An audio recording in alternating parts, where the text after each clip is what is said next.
Today we're making lentil pastels, flavorful, plant-based, natural vibes we on today.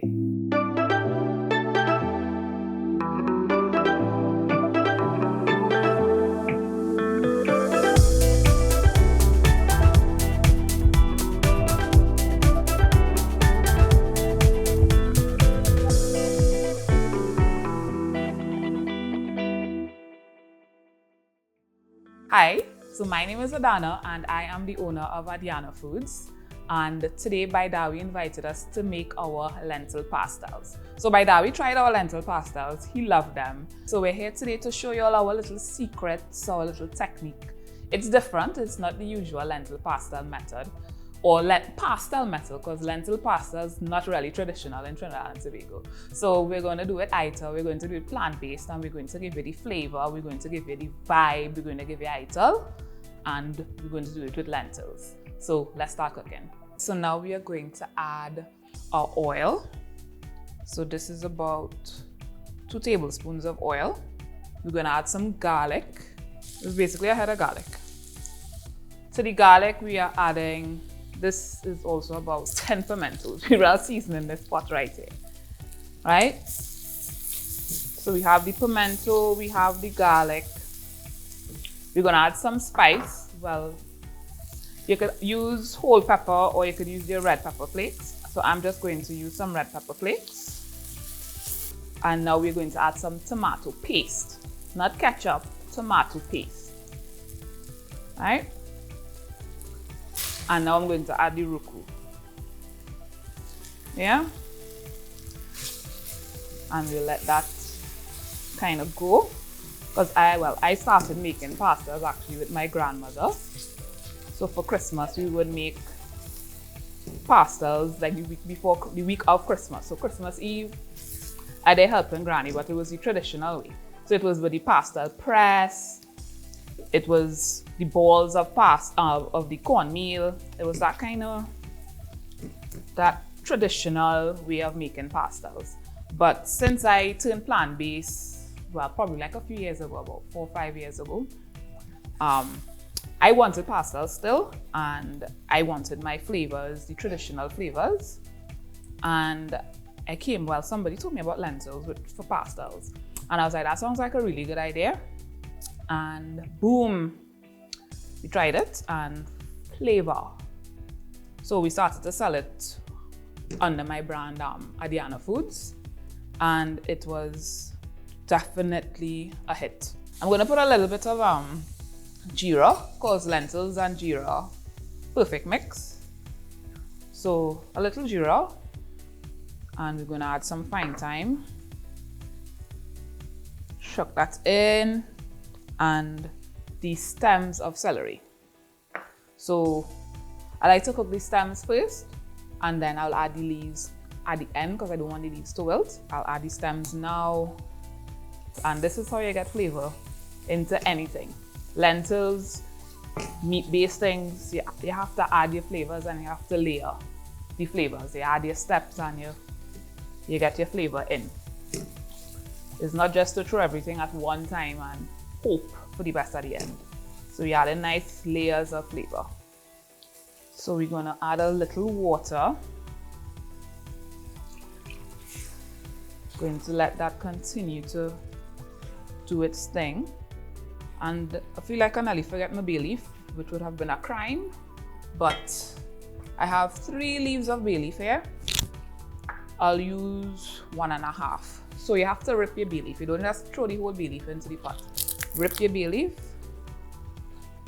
You actually want to activate the flavors. And remember, lentils cooks pretty quickly, and we do not want it to cook too far because we want to still have a little bit of texture with the lentils because it's lentils and cornmeal. We don't want too soft things. So again, contrast, and that's what we're looking for. So we're going to add, this is about 400 grams of lentils to the pot. Yeah? This is vegetarian Worcestershire. Yeah, I said it correctly, I think. Right, so we're just gonna add a little bit. Again, this adds a different depth of flavor that you would never guess. So we just add in a little bit. So again, we don't want too much salt. We just want salt to taste. Because we still have to, well, you will see our trick with the cornmeal. We still have to do the cornmeal. So we put a little salt for now. We'll taste it after to see if we need to add any more. But this is the lentil base so far. How will I find it looking? I find it looking real good. So now, just gonna cover it and let it go for about 15 minutes, 15 to 20 minutes. We'll check after the first 15, see if we need to add another 5. And then we'll come back, we'll add the rest of our seasoning, we'll add the olives, the capers, that kind of thing. And we'll get our lentil pastel base going. Okay, so it's been 15 minutes, so we'll check the lentils. Oh, looks very pretty. Just going to add a little bit of water. I remember we said we don't want it too runny, but we still also need a little water. These are the golden raisins that we chopped up. So it would give some nice sweetness to the pastels, to the lentils, and that's kind of what we want. Because remember, pastels have layers of flavor. So we'll add some celery leaves. And I like to add my fresh seasoning closer to the end. This is some Spanish thyme. So the fat leaf thyme, the big, nice thyme, that literally grows like weed in your yard. So we have some of that.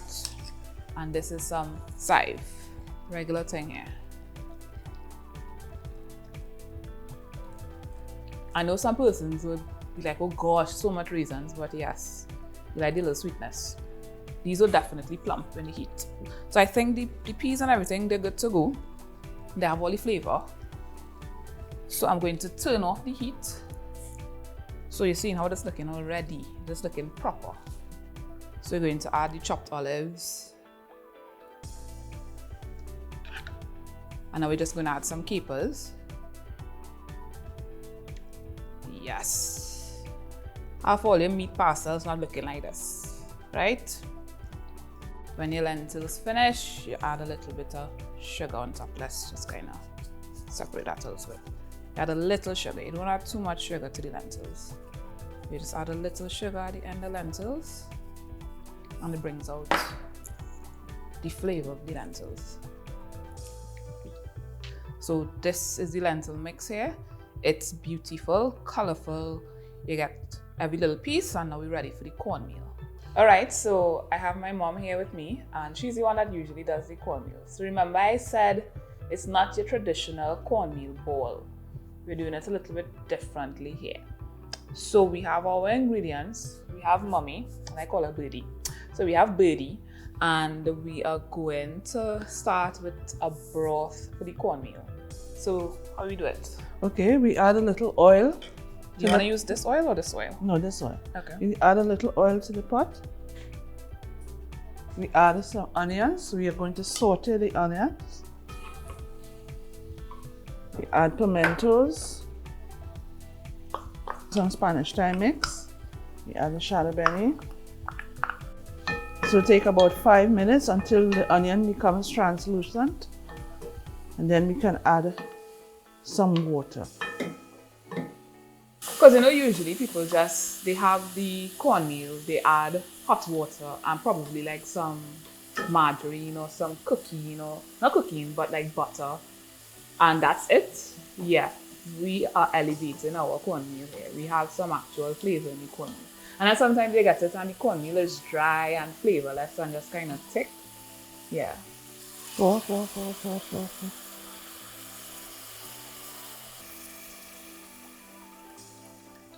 Thank you. And to this we add a vegetable soup mix. We pour it in and let it simmer for about 10 minutes. So the broth is boiling, it's bubbling, it's nice and thick. So we're just going to add a little more water, and then we'll add the ruku. Okay. Yeah, so you'll tell me when. True. Alright, that's good.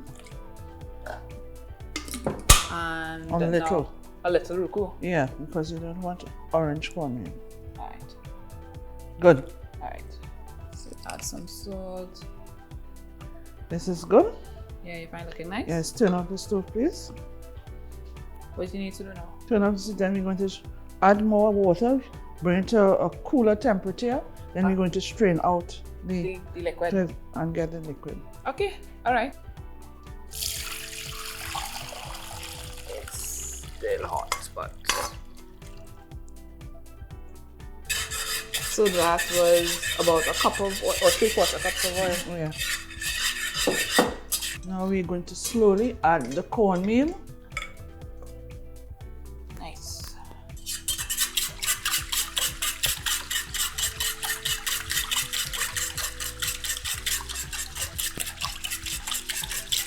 And the cornmeal.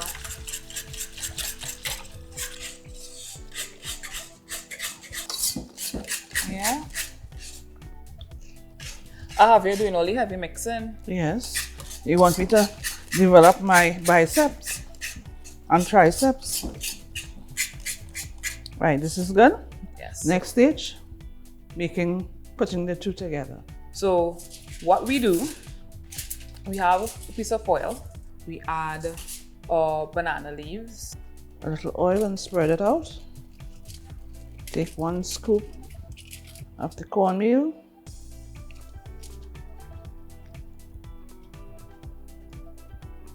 All right, and to ensure it's flat, drop it, drop it, drop it. Now we are adding the lentils. Yeah, so we have the filling, and then we are seeing all the nice colors, getting all the flavors.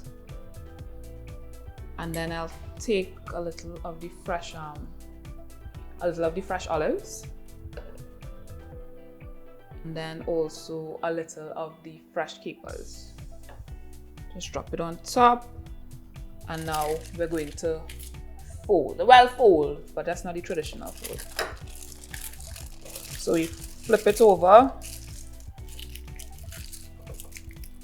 Seal on that side.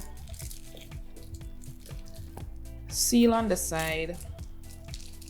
And then we're going to seal on top. So you all see the size of the pastel.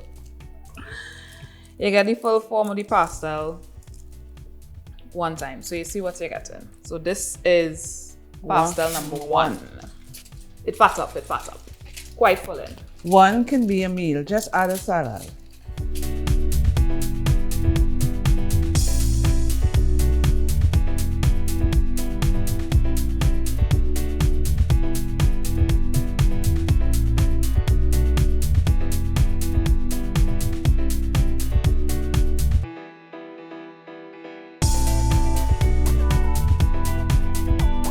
Okay, so we are back.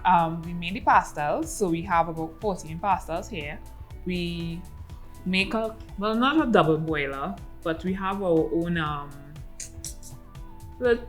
don't know what to call it. So we have our big pot with a rack. Cooling racks. With cooling racks that we use to kind of steam the pastels. So we have water. Steam the pastel on a cooling rack. Yeah.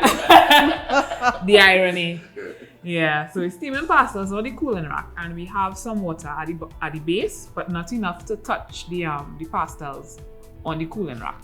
So we're gonna put the macro pastels